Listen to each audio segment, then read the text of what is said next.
Hello दोस्तों, नमस्कार। आज हम इस वीडियो में रीजनिंग के कुछ इंपॉर्टेंट प्रश्नों को सॉल्व कराएंगे।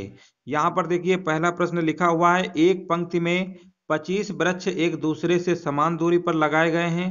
पहले और 25वें वृक्ष के बीच की दूरी 30 मीटर है। तीसरे और 15वें वृक्ष के बीच की दूरी क्या होगी? देखिए, सवाल इस टाइप के परीक्षाओं में अक्सर पूछे जा रहे हैं। देखिए कैसे लगाएंगे। सबसे पहले देखिए, यहाँ पर लिखा हुआ है, एक पंक्ति में 25 वृक्ष एक दूसरे से समान दूरी पर लगाए गए हैं। सबसे पहले हम बात करते हैं वृक्षों की। वृक्ष हमारे कितने होंगे? 25 होंगे। एक दो तीन ऐसे ही मान लेते हैं, डैश डैश करके। हमारे टोटल हमारे कितने वृक्ष हो जाएंगे? 25। यानी हमारे जो वृक्षों की संख्या है वो हमारी कितनी है? 25 वृक्ष हैं। यहाँ तक सभी को लोगों को समझ में आ रहा होगा। 25 हमारे क्या है? वृक्ष हैं। चलिए, अब यहाँ पर देखिए दोस्तों, जो गैपिंग है ना यहाँ पर, अब देखिए यहाँ पर गैपिंग हमारी कितनी होगी? 25 वृक्ष है तो गैपिंग हमेशा एक कम होता है, यानी 24। सीधे पहला वृक्ष आपका ये है और 25वां ये है। 25 में से पहले यानी पहला और लास्ट, इनका जो डिफरेंस होता है वही हमारा उनके बीच का गैप होता है। यानी हम कह सकते हैं 25 वृक्ष में से गैप हमारा 24 बार होगा। एक कम कैसे हो गया वो भी हम आपको बता देते हैं। देखिए दोस्तों, जब पहला पेड़ लगाया जाता है तो उसको लगाने के लिए कोई भी गैप की जरूरत नहीं पड़ती है। यहाँ पर दूसरा पेड़ है, यहाँ पर देखिए एक गैप हो रहा है। तीसरा पेड़ है, एक गैप यहाँ पे हो रहा है। इस तरीके से देख रहे होंगे, तीन पेड़ के बीच हमारे गैपिंग कितने आ रहे हैं? 2 आ रहे हैं। तो यह तो आप सीधे याद रखिए, पहला पेड़ और अंतिम पेड़ का जो अंतर होता है उतना ही गैप होगा, ठीक है ना। तो यहाँ पर गैपिंग हमारा कितनी बार होगा? 24 बार होगा। ये तो पता चल गया। लेकिन प्रश्न में बोला गया है कि टोटल जो हमारा बीच की दूरी है वो 30 मीटर है। यानी टोटल जो 25 पेड़ हमारे लगाए गए हैं वो टोटल हमारे, मतलब हर एक गैपिंग अगर देखी जाए तो टोटल हमारी गैपिंग दिया हुआ है 30 मीटर। लिखा हुआ है ना, 25वें वृक्ष के बीच की दूरी, यानी टोटल यहाँ से लेकर 25 वृक्ष तक यहाँ पर जो डिस्टेंस है 30 मीटर है, ठीक है ना। और गैपिंग समान है तो सबसे पहले हम डिस्ट्रीब्यूट कर लें कि एक जो गैप है हमारा वो कितना है, ठीक है ना। पहला जो एक गैपिंग है ना, कितना है? टोटल हमारे पास कितने हैं? 24 हैं। तो ऐसा करते हैं, 30 में से हम 24 से क्या कर देंगे? भाग कर देंगे, ठीक है ना।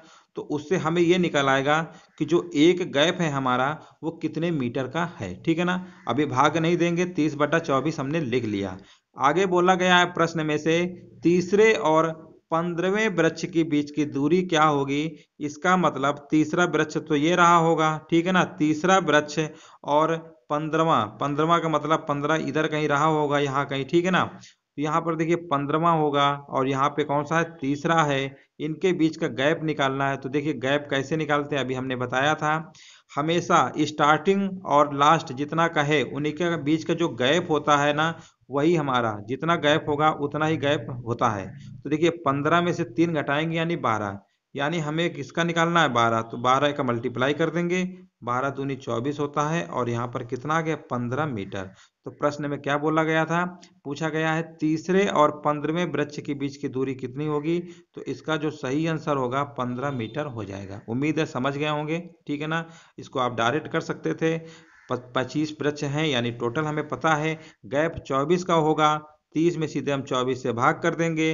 3 से 15 के बीच पूछा गया है, इनका अंतर 12 का आएगा। सीधे हम 12 से मल्टीप्लाई कर देंगे, 12 दूनी 24 यानी 15 मीटर आंसर इसका आ जाएगा, ठीक है ना। इस तरीके से तेजी से कर सकते थे। चलिए आगे बढ़ते हैं। और यहाँ पर देखिए अगला प्रश्न है, एक प्रश्न पत्र में कुल 12 प्रश्न हैं जिनमें से केवल 6 प्रश्नों का उत्तर देना है। 6 प्रश्नों का प्रत्येक का एक एक विकल्प दिया गया है। प्रत्येक प्रश्न के 4 भाग हैं। प्रश्न पत्र में प्रत्येक प्रश्न के भागों को मिलाकर कुल कितने प्रश्न हैं? अब देखिए, सबसे पहले प्रश्न पत्र में प्रश्न हमारे कितने हैं? टोटल 12 हैं, जिनमें से हमें केवल 6 प्रश्नों का उत्तर देना है। चलिए ठीक है। आगे लिखा हुआ है 6 प्रश्नों का प्रत्येक का एक एक विकल्प दिया गया है। जैसे दोस्तों एग्जाम देते हैं तो उसमें लिखा हुआ रहता है या, ऑप्शनल क्वेश्चन होता है, विकल्प दिया होता है। जैसे मान लीजिए प्रश्न नंबर हम 5 कर रहे हैं, ठीक है ना। प्रश्न नंबर अगर हम 5 कर रहे हैं, अगर या लगा है तो उसके आगे भी एक और। तो इस तरीके से देखेंगे तो प्रश्न तो हमारे 2 हो जाएंगे ना। और इसी प्रकार देख रहे हैं 6 प्रश्नों को सॉल्व करना है और इन्हीं 6 प्रश्नों में से एक एक विकल्प हमारा और दिया गया है। टोटल तो हमारे 12 प्रश्न है ही, और ये जो 6 प्रश्न हमारे एक्स्ट्रा दिए गए हैं ऑप्शनल तौर पे, चाहिए वाला करिए या वो वाला करिए, तो टोटल हमारे प्रश्न कितने हो जाएंगे, 12 तो ऑलरेडी है ही, 6 ऑप्शनल हो गए, यानी टोटल हमारे कितने हो जाएंगे, टोटल हमारे हो जाएंगे 12 और प्लस 6 कितने हो जाएंगे 18। ठीक है ना, कितने हो गए प्रश्न 18 हो जाएंगे। 6 हमारे एक्स्ट्रा दिया हुआ है, ऑप्शनल के तौर पे दिया हुआ है, विकल्प के रूप में दिया गया है। और आगे लिखा हुआ है प्रत्येक प्रश्न के 4 भाग हैं, यानी एक प्रश्न के अगर 4 भाग हैं तो टोटल अगर 18 प्रश्न के कितने भाग हो जाएंगे, 18 चौको 72। तो प्रश्न में पूछा क्या गया था, प्रत्येक प्रश्न पत्र में प्रत्येक प्रश्न के भागों को मिलाकर कुल कितने प्रश्न होंगे, तो इसका सही आंसर होगा हमारा 72 होगा, 72। अच्छा प्रश्न था, इस टाइप की भी परीक्षाओं में पूछे जाते हैं। चलिए आगे बढ़ते हैं। और अगला प्रश्न देखिए, लिखा हुआ एक सरकारी बैठक में 130 विभागीय कर्मचारियों ने भाग लिया, उनमें से 66 चाय पीते हैं, 56 कॉफी पीते हैं और 63 जूस पीते हैं। 27 चाय या कॉफी पी सकते हैं, 25 कॉफी या जूस और 23 जूस या चाय भी पी सकते हैं। आगे लिखा हुआ है 5 कर्मचारी जो हैं तीनों में से कुछ भी पी सकते हैं, कितने केवल चाय पीते हैं। अब देखिए इसको वेन डायग्राम से बनाएंगे तो भी लग जाएगा सवाल, लेकिन और जल्दी से लगाना, देखिए कैसे लगाएंगे। सबसे पहले देखिए प्रश्न में पूछा क्या गया है, कितने केवल चाय पीते हैं, तो सिर्फ हमें चाय वाला से मतलब है, जो लोग चाय पीते हैं सिर्फ हमें उसी पे फोकस करना है। ठीक है, यहाँ पर देखिए टोटल तो हमारे लिखा हुआ था उनमें से 66 लोग चाय पीते हैं, चलो इसको रहने दीजिए और आगे पढ़ते हैं। कॉफी और जूस से कोई मतलब नहीं है। यहाँ पर देखिए लिखा हुआ है 27 लोग चाय या कॉफी पी सकते हैं। ठीक है ना, यहाँ पर चाय आया हुआ है, चलो इसे भी लेना पड़ेगा। और देखते हैं 25 कॉफी या जूस है, इससे कोई मतलब नहीं। और 23 जूस या चाय, यहाँ पर भी देखिए चाय का वर्ड आया हुआ है, इसे भी हमें लेना पड़ेगा। टोटल देखिए उनमें से 66 थे, इसमें या लगा हुआ है, तो देखिए 66 तो हमारे थे ही। ठीक है ना, अब आप करना क्या है, करना क्या है, यहाँ पर देखिए यहाँ पर ऑप्शनल दिया हुआ है, या तो चाय पी सकते हैं या कॉफ़ी। तो सबसे पहले हम 27 को, यहाँ पर लिखा हुआ था 23, ठीक है ना, इन दोनों को पहले जोड़ लेंगे 27 और 23। ठीक है ना, तो कितना आएगा, 7 3 कितना होता है 0 होगा, और 2 2 4, ठीक है ना, कितना आएगा 50 आ जाएगा। ठीक है ना, कितना आ गया 50। लेकिन यहाँ पर आगे देखिए लिखा हुआ था हमारा, लिखा हुआ था 5 कर्मचारी तीनों में से कुछ भी पी सकते हैं, यानी इसी में से हम 5 को पहले क्या कर देंगे, कम कर देंगे, यानी हमारा आ गया 45। ठीक है ना, क्योंकि ये तीनों पी सकते हैं, तीनों कॉमन है, तो इसको हम हटा देंगे। यहाँ पर चाय और कॉफ़ी की बात हो रही थी, जूस और चाय की बात हो रही थी, इनको अगर हमने देखा जोड़ के तो 50 हो रहे थे। 50 में से तीनों में हमारा लिखा हुआ 5 कर्मचारी तीनों में से कुछ भी पी सकते हैं, तो इस 5 को हम इसी से हटा देंगे। अब देखेंगे कितना आ गया हमारा, यहाँ पे हमारा आ गया 45। अब करना क्या, इसी में से 45 घटा दीजिएगा, जो टोटल हमारा दिया हुआ था 66 चाय पीते हैं। 6 में से 5 घटाएंगे 1 आएगा, 6 में 4 गया 2, यानी 21। इस प्रश्न का सही आंसर हमारा हो गया 21। इस तरीके से तेजी से लगा सकते हैं, कोई दिक्कत नहीं है। जब भी तीनों में कॉमन दिया होगा उसे माइनस करना है, जब भी 2 की बात बोलेगा उनको जोड़ के कॉमन तीसरे को माइनस करके जो टोटल दिया होगा 66 चाय पीते हैं उसी में माइनस कर देंगे, आपका आंसर निकल आएगा। इसी प्रकार कुछ जूस का भी पूछ सकता है तो उसको भी निकाला जा सकता है। आगे बढ़ते हैं और अगला प्रश्न देखिए, ये भी बहुत ही सिंपल है। लिखा हुआ एक बच्चे के पास 65 मानकों वाला गिलास है, उसने 23 मनके निकाले और 17 वापस गिलास में डाल दिए। फिर उसने 27 मनके निकाले और 19 वापस गिलास में डाल दिए। फिर उसने गिलास में से 14 मनके निकाले, अब गिलास में कितने मनके हैं और गिलास से बाहर कितने होंगे। देखिए बहुत ही सिंपल है।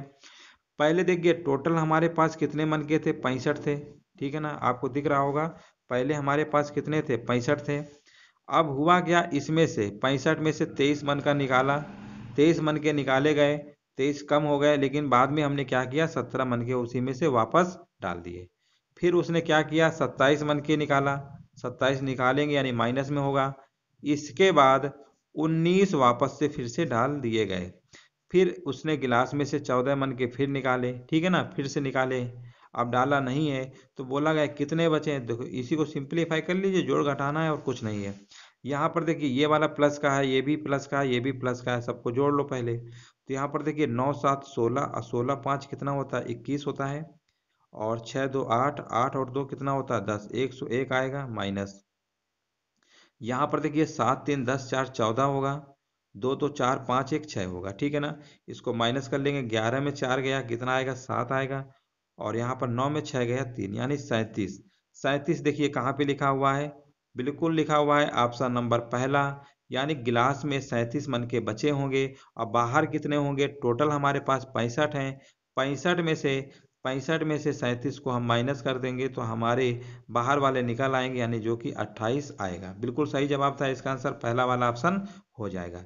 चलिए उम्मीद है समझ गए होंगे, आगे बढ़ते हैं। और यहाँ पर देखिए लास्ट प्रश्न है हमारा ये रीजनिंग का। यहाँ पर लिखा हुआ है यदि ए बी सी तीन संख्या है, आगे देखिए लिखा हुआ तीन संख्याएं हैं कि ए जो है संख्या बी को विभाजित कर सकता है और बी जो है संख्या सी को विभाजित कर सकता है। तो पूछा गया है बी विभाजित करती है ए को, ए विभाजित करती है सी को, या सी विभाजित करती है ए को, या सी विभाजित करती है बी को। अब देखिए बहुत ही लॉजिकल सवाल है, कोई इसमें कठिन नहीं है। सबसे पहले देखिए हमने मान लिया यहाँ पर ए जो है लिखा हुआ है ए संख्या बी को मतलब होता है ये बी को ऐसे काट ले रहा है, विभाजित कर सकती मतलब पूरा पूरा कट रहा होगा। चलो हम एज्यूम कर लेते हैं, यहाँ पर अगर 2 है, यहाँ पे मान लेते हैं 4 है, तभी तो हम कहेंगे 2 जो है 4 को काट लेगा। यानी ए का मतलब 2 है, बी का मतलब 4 है, अपनी तरफ से हमने एज्यूम कर लिया। आगे देखिए लिखा हुआ है बी संख्या सी को, इसका मतलब बी जो है सी को विभाजित कर सकती है। तो बी कितना था, यहाँ पे बी तो हमने 4 ही माना है ना, तो बी यहाँ पे 4 हो जाएगा। जो 4 से सी को विभाजित करना है पूर्ण रूप से, तो यहाँ पर सी की जगह हमें कितना मानना पड़ेगा, 8, ठीक है ना। तो इस तरीके से हमने एज्यूम कर लिया ए हमारा कितना है, ए हमारा 2 है, बी हमारा कितना है 4 है, और सी हमारा 8 है, ठीक है ना। आगे देखिए लिखा हुआ है, अब प्रश्न की बात करते हैं ऑप्शन की, बी विभाजित करती है ए को। अब देखिए बी यानी बी हमारा तो 4 है, और 4 क्या 2 को काट पाएगा, बिल्कुल नहीं काट पाएगा, इसलिए ऑप्शन नंबर पहला गलत हो जाएगा। आगे देखते हैं लिखा हुआ ए विभाजित करती है सी को, क्या ए सी को काट सकता है, ए तो हमारा 2 है, सी हमारा 8 है, बिल्कुल काट लेगा। 2 से अगर हम 8 में भाग देंगे तो पूरा पूरा कट जाएगा। यानी लिखा हुआ था ए विभाजित करती है सी को, बिल्कुल सत्य बात है, सही परसेंट बिल्कुल बात बोली गई है, 100% सही है, और ये हमारा हो जाएगा, ठीक है ना। चलिए इसका ऑप्शन नंबर कौन सा हो जाएगा, इसका हमारा ऑप्शन नंबर बी हो जाएगा, ठीक है ना, सेकेंड नंबर। आगे देखिए लिखा हुआ है सी विभाजित करती ए को, क्या 8 जो है 2 को काट पाएगा, ये भी हमारा ऑप्शन क्या होगा, गलत हो जाएगा। सी विभाजित करती है बी को, क्या 8 4 को काट पाएगा, नहीं काट पाएगा। वैसे भी आप समझ गए थे, इस प्रश्न का जो सही आंसर होगा हमारा कौन सा होगा, ऑप्शन नंबर दूसरा हो जाएगा, ए विभाजित करती है सी को, ठीक है ना। उम्मीद है समझ गए होंगे, और अगर वीडियो अगर अच्छा लगा हो तो लाइक शेयर भी कर दीजिएगा।